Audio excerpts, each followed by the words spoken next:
All right, let's dive in. Today we're tackling something that a lot of folks might need to know about at some point. Mm. Workers' compensation. Workers' comp, yeah. You might be dealing with an injury yourself, maybe wondering about, like, what are my rights? Yeah. Or maybe you're just curious about how this whole system works. Right. But whatever your reason for tuning in, we're going to try to break it all down, make it a little less confusing, Yeah. make sense of this whole glossary of workers' comp terms, maybe even, have a little fun along the way. Absolutely. It's true. Workers' comp, it kind of has a language of its own, doesn't it? It does, yeah. But once you understand the terms, the lingo, it can be a lot easier to deal with the whole thing. Yeah. Get the help that you need. Definitely. And that's why we've got our expert here to help us break down all the jargon, make it a little more digestible. You got it. So let's just jump right in. First things first, what exactly is workers' compensation? And why should any of us really care about it? Well, think of workers' comp as a sort of safety net Okay. for employees. Mm-hmm.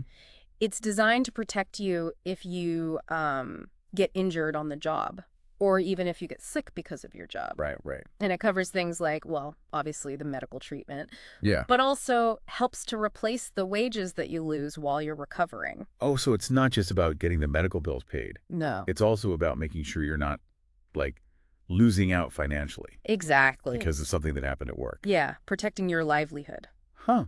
I never really thought about it like that. Right. That's interesting. Yeah. So there's a whole network of people involved. Yeah. Employers, the insurance companies, the medical professionals, all working together to try and make sure the injured worker is taken care of. Exactly. Okay, that makes sense. So let's get into some of these terms. Okay. What about, like, accepted claim versus denied claim? Oh, yeah, that's a big one right off the bat. Those seem pretty important. So an accepted claim, that means the insurance company agrees that your injury or your illness is covered by workers' comp, Okay. and they're going to take care of the costs. Got it. A denied claim means they don't think it's actually work-related. Right. They're not going to pay. But here's the thing. Yeah. You are still entitled to up to $10,000 in medical care while they're making that decision. Oh, wow. And treatment for your injury should be approved like within one working day. Really? But the employer, they actually have 90 days to make a decision on the overall claim. 90 days. Yeah. That's a long time to kind of be in limbo. It is, yeah. But at least you can get the treatment started right away. Right, right. That's good to know. Okay, what about this whole phrase, arising out of and occurring in the course of employment? Yeah, that's a mouthful, isn't it? It sounds very legalistic. Well, it is, a little bit. Okay. They often just call it AOECOE. AOECOE. All right. But it means two separate things have to be true. Okay. So first, your injury has to arise out of your job, Okay. meaning it was actually caused by something you were doing for work, Right. your work duties. Mm-hmm. And second, it has to happen in the course of your job, meaning while you're actually working. Okay, so let's say I'm running to get coffee for my boss, Oh, yeah. and I trip and fall. It depends. Oh, okay. If getting coffee for your boss Yeah. is part of your normal job duties, then yeah, most likely it would be covered. Got it. But if you're just, doing someone a favor on your break, then it might not be. Oh. The key is whether it was part of your regular work. So the context really matters. Yes. That makes sense. Now, I keep hearing about this primary treating physician. Yeah. Is that just like any doctor? Well, not exactly. Wow. The primary treating physician, we call him the PTP. Keith- That's the doctor who's basically leading your care Okay. for that work injury. Right. And their reports are super important Okay. when it comes to figuring out your benefits. Got it. So you want to have a good relationship with them, make sure they know exactly how you're doing. Yeah, absolutely. So who gets to choose the PTP? Well, that's a good question. Can I just go to my, regular doc? Sometimes you can. Sometimes you can choose what they call a pre-designated physician, which is a doctor you've already been seeing. Oh, okay. But there are rules about who qualifies for that, so it's best to check Got it. before assuming you can just go to your usual doc. Okay, that makes sense. Yeah. Now, what about this term, permanent and stationary status? That's another big one. It makes me think I'm, literally stuck. No, not quite. Okay. What it means is your condition has basically stabilized Oh, okay. as much as it's going to, Okay. whether or not you keep getting treatment. Got it. It's also sometimes called maximum medical improvement, MMI. MMI. All right. And once you reach that point, your doctor will assess if you have any permanent disability Oh, okay. because of your injury. So that leads us to the next term then, permanent disability rating. Yes. If I have a rating of, say, 20%, Mm-hmm. does that mean I can only work 80% of the time now? That's a common misconception. Oh, really? It's not quite that straightforward. Okay. The permanent disability rating, we call that the PDR, it doesn't just reflect your physical limitations. Okay. It also takes into account things like your age, Right. what kind of job you had when you got injured, Mm-hmm. and how your injury affects your ability to earn a living in the future. So it's not just about like what I can physically do, but also how my earning potential might be affected down the line. Exactly. Oh, So a 20% PDR would mean we estimate your injury reduced your future earning potential by 20%. okay. Not necessarily your ability to work a certain number of hours. That's helpful. Thank you for clearing that up. Yeah. Now, I've seen these two terms that sound very similar. Supplemental job displacement benefit and vocational rehabilitation. Yeah. Are those the same thing? Well, they both have to do with getting you back to work, Right. but they apply in different situations. Okay. Supplemental job displacement benefit, or SJDB, that applies if you got injured in 2004 or later, Okay. and you have a permanent disability that keeps you from going back to your old job. So if I can't do my old job anymore, Yeah. this benefit helps me find a new path. Yeah, basically gives you a voucher. A voucher. Okay, help pay for retraining, maybe getting some new skills. Okay, that's a great resource. So what about vocational rehabilitation? Yeah. How's that different? So vocational rehabilitation, or VR, that applies to injuries that happened before 2004. Okay, so it depends on when the injury happened. Exactly. Okay. It's a broader program that includes things like job placement counseling, maybe retraining, even a little bit of money while you're participating. Oh, wow. So Yeah. there are options depending on when the injury happened. Right. That's good to know. Now, I've got to ask about this term ghostwriting. Oh, yeah. It just sounds shady. It is. It is a little shady. What does it even mean in this context? So ghostwriting, in this case, means medical reports are being written by somebody other than the doctor who actually examined you. Oh, wow. So it's basically like plagiarism. It is, yeah. It's unethical and it's not allowed. Right. It really undermines the whole point of the medical evaluation. Right. Raises concerns about the accuracy of the reports. Yeah, I can see why that would be a problem. Now, here's another one that kind of surprised me. Okay. The definition of physician. I always thought it just meant, a doctor, an MD, Yeah. but it's broader than that. Right. It is. Yeah. So in California, physician includes osteopaths, psychologists, chiropractors, acupuncturists, optometrists, even dentists and podiatrists. Wow. Yeah. That's a lot more inclusive than I thought. Right. It's great that it recognizes all these different practitioners. Yeah. So we've covered a lot of ground already, but I know there's more to come. Yes, there is. Yeah. We've only just scratched the surface. We talked about who's involved, how to get a claim going, but what about when it's time to actually resolve that claim? Like, what happens then? Yeah, the settlement part, right? Right. So let's look at some of the terms around settlements. Okay. I see demand and offer pop up a lot. Yeah. Are we talking like workers' comp marketplace here? Haha, not quite a marketplace, but there is definitely negotiation involved. Yeah. So demand, that's basically your side of the story. Right. It's a proposal that outlines, what you're looking for in a settlement. Okay. Could be the amount of money, could be coverage for future medical care. Think of it like putting everything you need and expect on the table. So it's like saying, here's what I need to feel like, okay, this is resolved, this is fair. Exactly. And then there's the offer.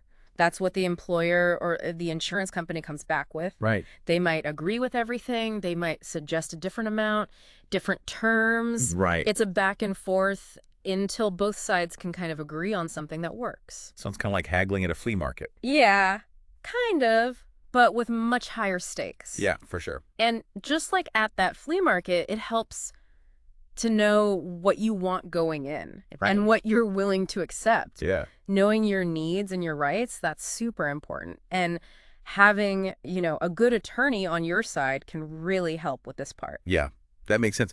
It's like you need someone who's been there before to kind of help you through it. Right.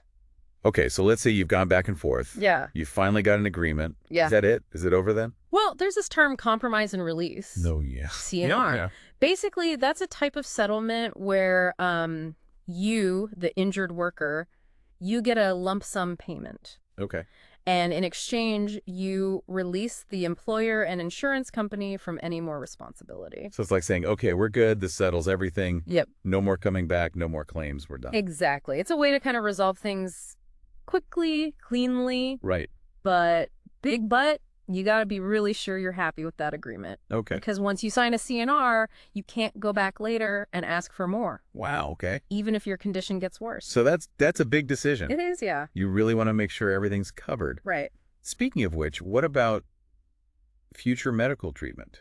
Yeah, good point. Is that usually part of the settlement? It can be, and it's definitely something to think about. Okay. So future medical treatment, that refers to any care you might need for the injury even after you settle. Right. Right. Could be doctor's appointments, physical therapy, medication, even surgery. Okay, so even if I'm feeling okay right now, I need to think about, okay, what if I need more treatment later on? Exactly, yeah. You don't want to end up having to pay for those things out of your own pocket. Yeah, no, for sure. Because your settlement didn't cover them. Right, right. Makes sense. Now, what about this medical treatment utilization schedule? It sounds really technical. It is a bit technical. What's that all about? So the Medical Treatment Utilization Schedule, MTUS. MTUS. That's basically a set of guidelines that doctors in California have to follow Okay. when they recommend treatments for work injuries. So it's like a rule book for doctors to make sure, I don't know, everyone's getting the right care. Yeah, that's a good way to put it. The MTUS, it's all based on what they call evidence-based medicine, Okay. meaning there's actual scientific proof these treatments work for specific injuries, Right. tells them what's appropriate, how often, for how long. So it standardizes things a bit. Make sure you're getting the most effective treatment. Right, not just whatever someone feels like prescribing. Right, exactly. And it's important for you as the patient to know about the MTUS too, Okay. because it helps you understand why your doctor might recommend certain things Right. and why they might not recommend others. That makes sense. So what if there's a disagreement about a treatment? Like, my doctor recommends something, but the insurance company says it's not necessary. Ah, that's where independent medical review comes in. Oh, okay. IMR. IMR. So IMR is like a safety net. Okay, If there's a dispute about a treatment, right. you can request an IMR. Got it. Basically, an independent doctor, someone who's not involved in your case, takes a look. Okay. They review all the medical evidence, they look at the MTUS guidelines, and they decide if the treatment's medically justified. So it's like a neutral second opinion. Exactly. And usually their decision is final. Oh, wow. Both you and the insurance company have to follow it. This helps to make sure decisions about your treatment are based on actual medical evidence. So it's not just about saving money. Exactly. Okay, that's good to know. So we've talked about doctors' treatments. What about some of the other people involved in these cases? Yeah. I've seen the term information and assistance officer. Right. Who are they? What do they do? So information and assistance officers, INA officers, Okay. they work for the Division of Workers' Compensation. Division of Workers' Comp. DWC. They're like guides for the workers' comp system. Okay. They offer free information and assistance to help injured workers, Right. understand their rights, navigate the whole process. So if I'm feeling lost, confused, I can reach out to an INA officer. Absolutely. Okay. They're a great resource, especially if you're feeling overwhelmed, not sure what to do. Right. They can explain things, answer questions, even help resolve some disputes. That sounds really helpful. Yeah. It's nice to know there are people who are like specifically there to help you. Now, what about qualified rehabilitation representatives? Ah, yes. QRRs. QRRs. Okay. What do they do? So they're experts in helping injured workers get back to work. They can work for the DWC or for private organizations. Right. And they provide a whole bunch of services. Counseling, job placement help, retraining programs, things like that. So they're kind of like career counselors. Yeah. But specifically for people who've been hurt on the job. Yeah, that's a good way to think about it. They work with you to figure out, okay, what are your skills? Right. What are your limitations? What kind of job would be a good fit for you now? Okay. And then they help you develop a plan to Right. get back into the workforce, whether it's your old job, maybe with some modifications, or a whole new career path. So they kind of bridge that gap between the medical side of things Yeah. and actually getting back to work. Exactly. Now, one more term you might see is unrepresented employee. Unrepresented employee. Okay. Okay. Does that just mean Someone who doesn't have a lawyer? That's exactly what it means, yeah. Okay. It's pretty common, especially for cases that aren't too complicated. Mm-hmm. But you got to remember, workers' comp can get really complex. Yeah, I bet. And having a good attorney can make a huge difference in how things turn out. Right, so even if you think you can handle it yourself, it's probably worth at least talking to a lawyer. Definitely. Always better to be informed, Right. to have more support than you think you need. Yeah, especially when we're talking about something this important. Absolutely. Your health, your livelihood. Great advice. Well, we've covered a lot of ground. Understanding your rights as an injured worker, settlements, getting back to work. But there are still a few more terms we need to look at before we wrap up. All right, we're back for the final part of our deep dive into workers' comp. We've gone over a lot, but there are still a few terms that I'm curious about. Okay. Yeah, what do you have? Well, I've seen the word lien pop up sometimes in Ah. these workers' comp documents. What does that mean exactly? So, a LAN in a workers' comp case, it's basically a claim for payment against your case. Okay. Usually it's from a medical provider, maybe a hospital, sometimes even attorneys. Right. Anyone who provided services to you because of your injury. So it's like a little flag on your case saying, hey, don't forget, you owe me money. Exactly. Right. And until those LANs are resolved, they might actually hold back part of your settlement or your benefits to make sure those debts are paid. Oh, wow. Okay. So it's Well, something to be aware of, especially when you're, trying to finalize everything. yeah, it's like making sure all the bills are paid before you close out the account. Right, exactly. Okay. What about the term penalty? I've heard that one thrown around too. Yeah, penalties in workers' comp, those are usually imposed on the employer or the insurance company Right. if they don't follow the rules. Right. Like if they delay payments for no good reason or don't provide the benefits that are required, they can get hit with a penalty. So it's kind of like a way to keep them honest. Make sure they're treating the injured workers fairly. Yep, the penalties can be different amounts depending on how serious the violation is, but they can definitely add up. Right. So it's a good incentive for them to do the right thing. Exactly, to follow the rules, protect the workers. Okay, that makes sense. Now, there are a couple of terms related to how your injury affects your ability to earn a living. Okay. And I want to make sure I understand these correctly. Impairment rating and disability rating. Yeah, Those sound kind of similar. they do, but they're actually measuring different things. Okay, so what's the difference? So impairment rating, that's purely medical. Okay. It's looking at how much function you've lost in the injured body part, Right. like what percentage. Got it. And that's determined by a doctor using the American Medical Association guidelines. So it's just a medical assessment of the damage, basically. Yeah, it doesn't look at your job or how it affects your ability to actually work. Okay, so then disability rating comes in and looks at that. Exactly. Disability rating takes that impairment rating as a starting point, but it adds in other things like Right. your age, what your job was at the time you got hurt, and how much the injury will affect your ability to earn a living down the road. So it's like a bigger picture view of how the injury affects your life Exactly. and your earning potential. Because the same injury can have a totally different impact on different people, right? Right, right. Different jobs, different ages, all that. That makes a lot of sense. Okay, one last term I'm really curious about. Serious and willful misconduct. Ooh, yeah, that one's a big one. That sounds pretty intense. It is. So that's talking about when an employer knew there was a safety hazard, but they chose not to fix it. Oh, wow. And then that caused an employee's injury. So it's not just an accident. It's like they knowingly put their workers at risk. Yeah, it's a tough thing to prove legally, Right. but if it is proven, the worker might be entitled to even more benefits. Wow. It's meant to really encourage employers to, make safety a priority. Yeah, absolutely. Well, I think that brings us to the end of our deep dive into the world of workers' compensation. Woo! We made it. I feel like I've learned so much. I hope our listeners have too. Me too. It's complicated, but hopefully we've made it a little less intimidating. Yeah, Help people understand their rights. definitely. So if you're dealing with a work-related injury, remember, ask questions, get advice from the experts, and don't be afraid to speak up for yourself. That's so important.